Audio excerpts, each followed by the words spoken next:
السلام عليكم يا احلى متابعين، مرحبا بكم في قناه سرور. كنتمنى تكونوا على خير وبخير ويلقاكم هذا الفيديو في افضل الاحوال. غنقدم لكم اليوم حلقه الثلاثاء من مسلسلنا الرائع والشيق رهينة الحب قبل عرضه على دوزيم. الى باقي ما اشتركتوش في القناه اشتركوا دابا في القناه. اشنو كتسناو؟ فعلوا الجرس باش يوصلكم جديد الفيديوهات، وكذلك جيم الى عجبكم الفيديو، ومرحبا بالتعاليق ديالكم والاقتراحات ديالكم. اهم حدث في الحلقه، مونتي غادي يكتشف حقيقه الصور وغادي يحاول يتقرب من بورفا باش تسامحو. بانتي غادي تكتشف الحقيقه ديال رانغولي. البدايه مع انيتا غادي تمشي عند رانغولي لغرفه تبديل الملابس وغادي تقول لها واش بغيتي اهان وبانتي يبقاو مع بعضهم. انيتا غتقول لها اكيد لا. غتقول لها رانغولي الا ما بغيتيش يبقاو بجوج، وغادي تعطيها واحد الشيء وغتقول لها اشنو غادي دير. غادي يخطو بيناتهم. مقدمة الحفل غادي تقدم مونتي بواحد الطريقة زوينة لأنه هو ممول الحفل الخيري. فيكرام غادي يتصدم وما غاديش يعجبو الحال. مونتي غادي يدوز من حداه وهو كيضحك وغايقول في الكلمة ديالو أنا اليوم فرحان وكنفتخر أنني ممول خاص لهذا الحفل الخيري، وما كنقلب لا على فلوس لا على والو.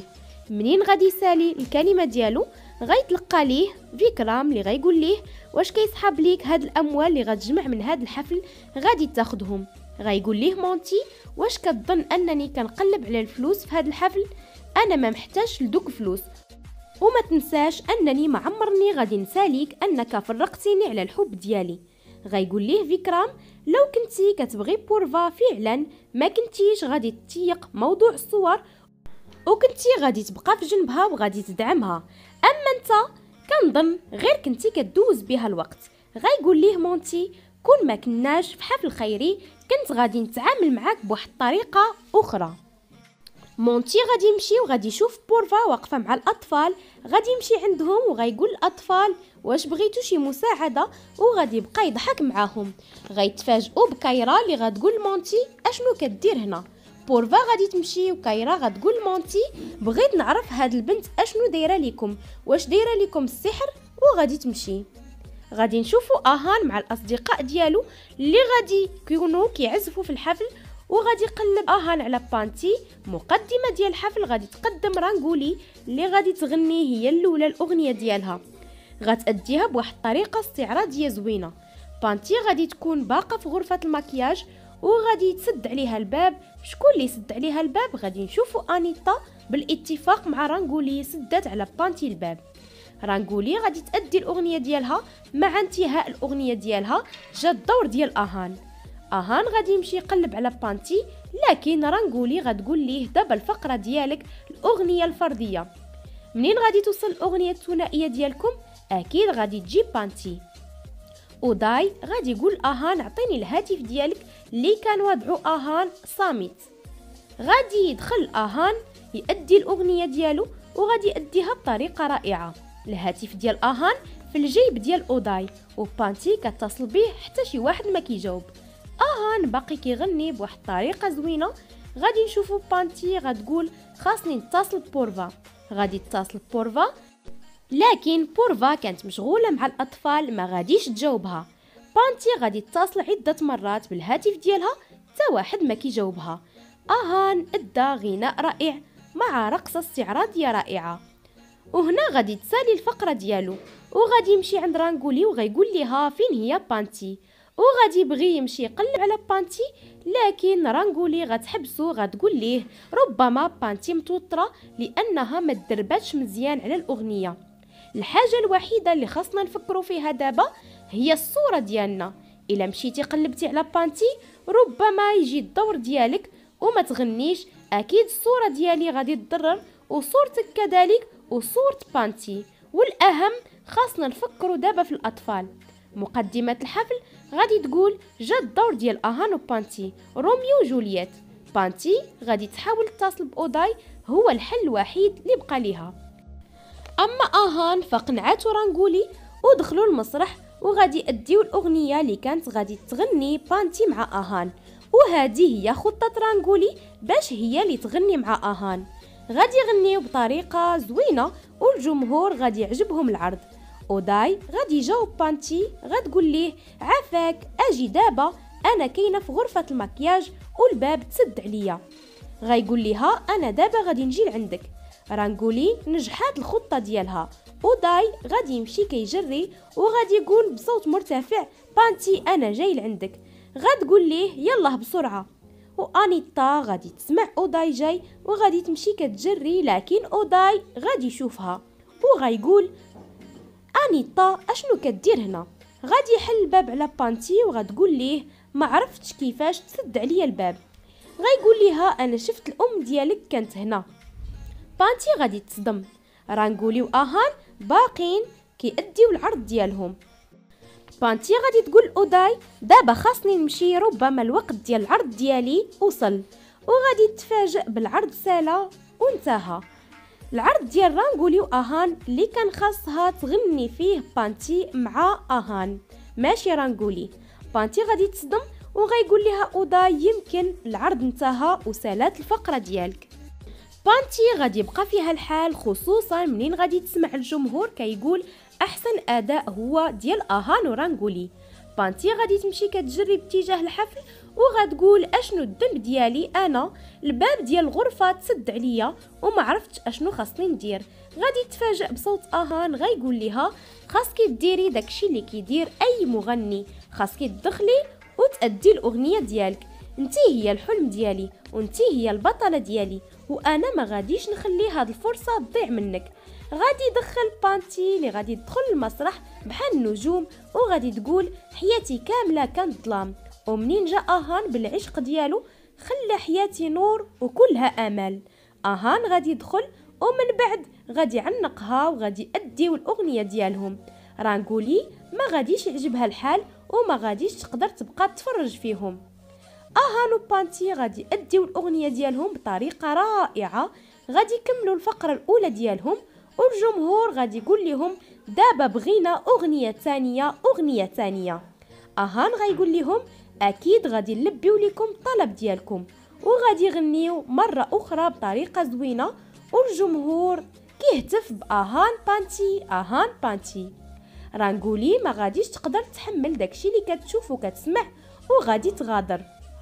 من بعد ما سالاو الاطفال غادي يجيبوا لاهان وبانتي صوره ديالهم تذكاريه، ومن بعد الجمهور غادي يقول احسن حفل هذا هو اللي شفنا، والمستثمرين فعلا غادي يعجبهم الصوت ديال اهان وبانتي وغادي يقولوا اهان وبانتي الاداء ديالهم رائع وحسن من النجوم الكبار.